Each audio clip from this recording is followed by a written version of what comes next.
Hi, Kenichi. So, thanks so much for taking a little time out to talk today. Appreciate that. And congratulations on winning America's Got Talent. So, how did you feel when you won? What was that like, that moment? It was, surprising and, happy. Sorry. Yeah, it was surprising.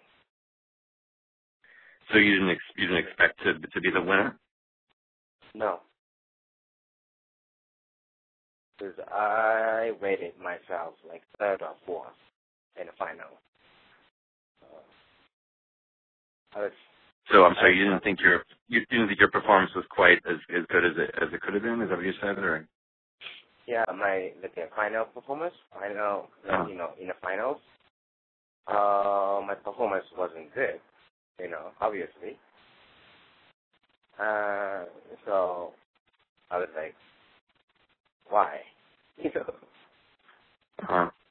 Yeah, but I'm happy. And what? Well, yeah, sure. It's such a big moment for you. And what was the whole, experience like, of doing the show? I mean, you've done some big shows before with the Apollo competition, but did this feel even, more intense, more pressure? What was it like? I didn't have much pressure because I was not really into winning. In competition, it was more for promotion and to show, exposure and promote what I do.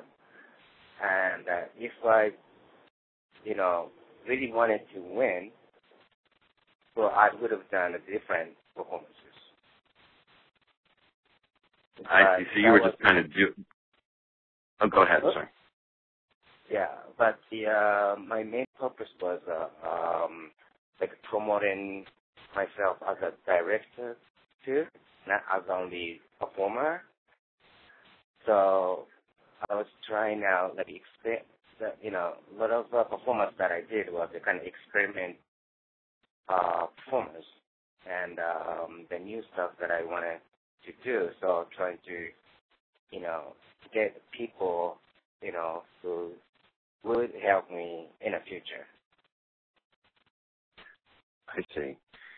And what will you be performing in Atlantic City? Will it be some of the pieces you did on the show, or is it new material? Or in the HT tour, what performance I'm gonna do? Yeah, what will you be doing? Pieces people have seen before, or will it be new material? No. Yeah. I mean doing the one based on the one you saw in the audition, the very first one. Right. But it's longer because it's a theater show. So if they haven't seen my past performance, I mean originally that performance was 10 minutes long. And for AGT, I made it to 90 seconds. And what I'm going to do is the longer version, about 7.5 minutes. I see. Mm-hmm. And now, I think one of the judges, I think it was Howard Stern, compared it to The Matrix. He thought he saw the story like a similar story to The Matrix. And so I'm curious, was that the inspiration for the audition piece, or did you have a different idea when you created it? Inspiration? Where did I get it from? The Matrix movie? For the audition number, was it from the Matrix movie, or was it something, a combination of things, or? The thing is, I came up with the movement that I go down and I get back. If you remember, my kind of signature move. And, after I came up with it, and I wanted to kind of, make the moves have meaning to it, not only do it to the music.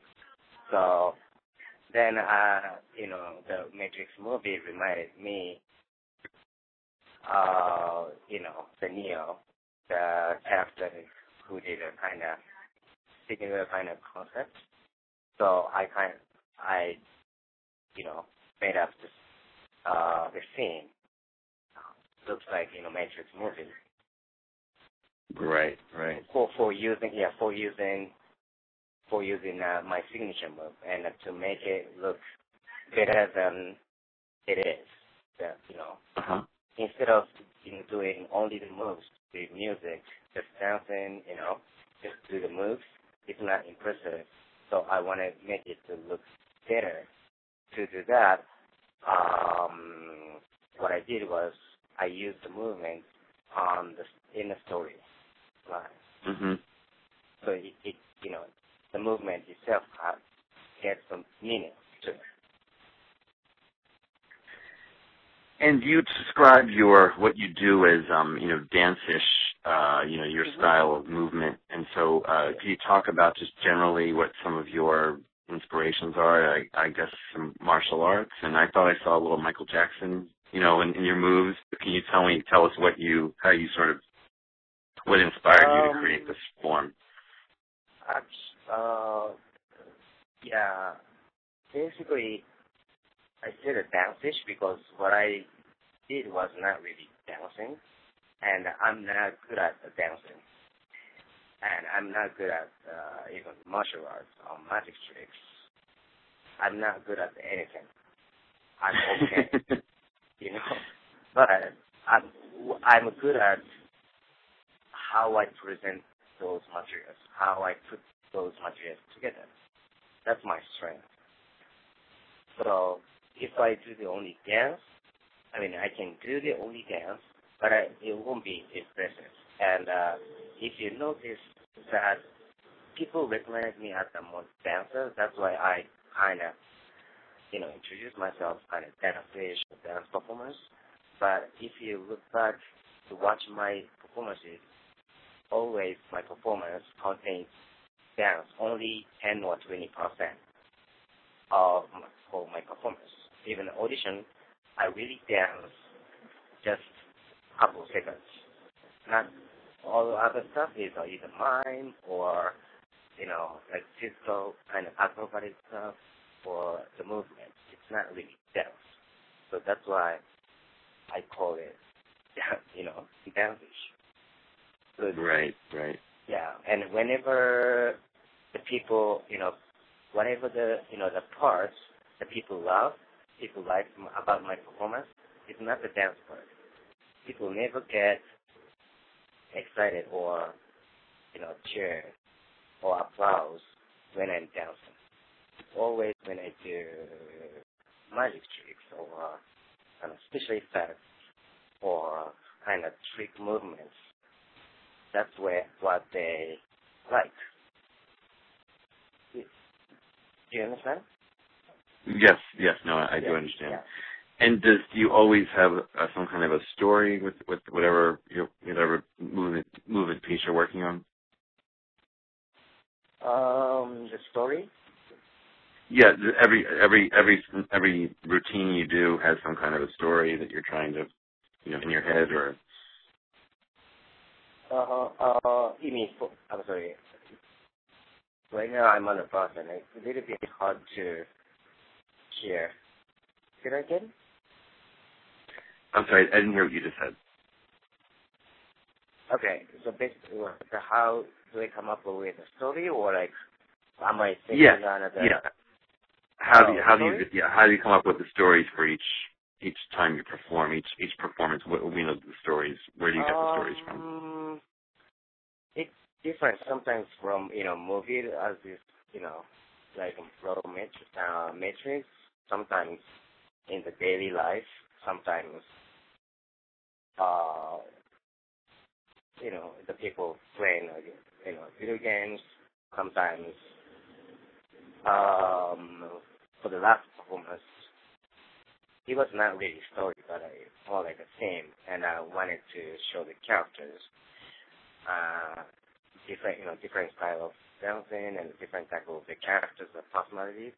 And the main purpose was I try not to perform on the stage just possible. I wanted to show the idea. So it wasn't really involved the story-wise, but I don't know, like every time it comes from everywhere, story-wise. So sometimes from, a dream, sometimes from the conversation, I'm having with my friends. It really depends. Right. And I know you said during this call that the thing you're best at is sort of being on stage and sort of pulling all these elements together. So do you get nervous, or are you very comfortable on stage? Like, how do you feel right before you're going out to perform? I never get nervous when I perform. I've been performing for a long time, so I'm more excited. And whenever I perform, it's such a happy time. I love performing, so I don't know. There's no reason that I get nervous.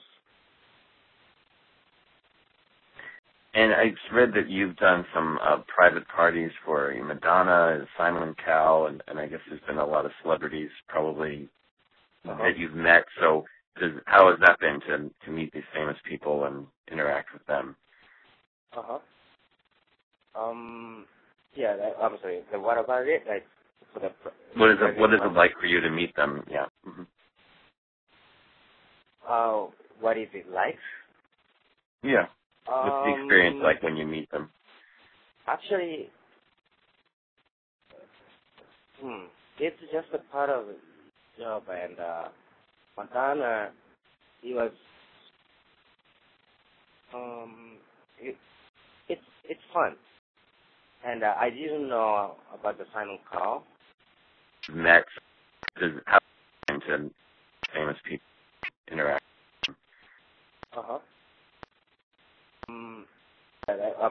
What about it? What is it you to meet them? What is it? Yeah. What's the like when you meet? Actually, it's just a and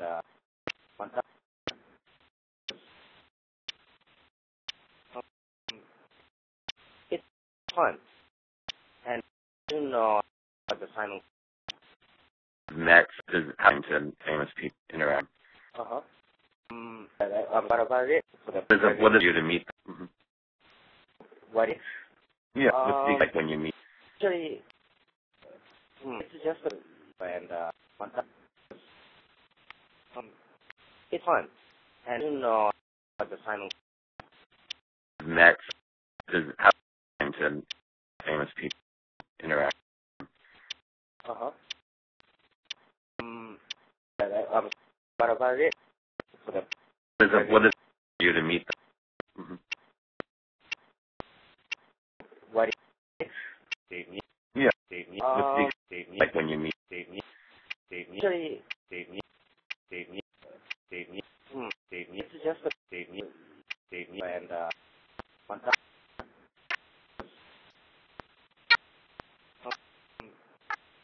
it's fun, and you know about the Simon Cowell. Met, Cowell. how to famous people interact. What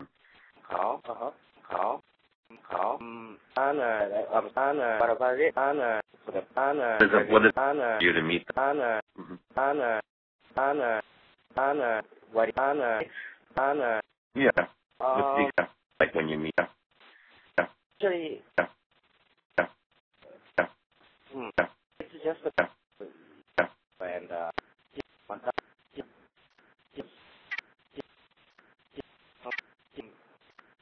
it's fun, and you know about the Simon. Met, how to famous people interact. Please, Uh-huh. please, please, please. What about it? For the What is it for you to meet them? Mm-hmm. what? Yeah.